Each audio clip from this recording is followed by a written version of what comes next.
I'm Ray. Okay.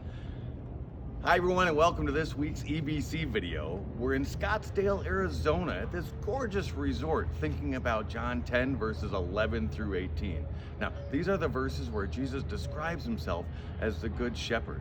And when you look at these verses, you see that protector.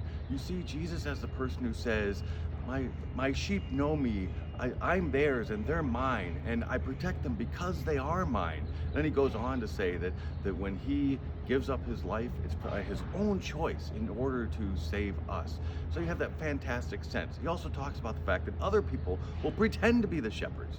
And when they pretend to be the shepherds, they're not actually, they don't own the sheep. And when times get tough, when the wolf comes, as he's using that imagery, they're going to abandon the sheep.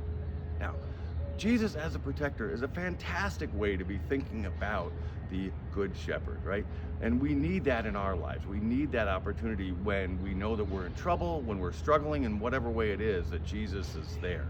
But I also want to focus for just a moment on Jesus the Good Shepherd, not just as the protector, but also as the provider, all right? If we think of another famous verse for a moment, when we're in Psalm 23, we can think about that, right? We have sort of this desert landscape for a moment here. It's manicured, so just a little imagination here this morning, but we have this sort of desert landscape where we see maybe the sheep out in that desert and needing that protective help. But we also know that Jesus is the provider. So let's turn around here for just a moment, right?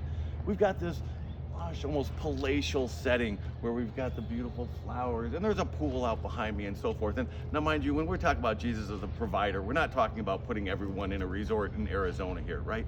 But we are talking about, if you look at Psalm 23, being able to lie down in the grass. It even says that Jesus makes us to lie down in green pastures, right?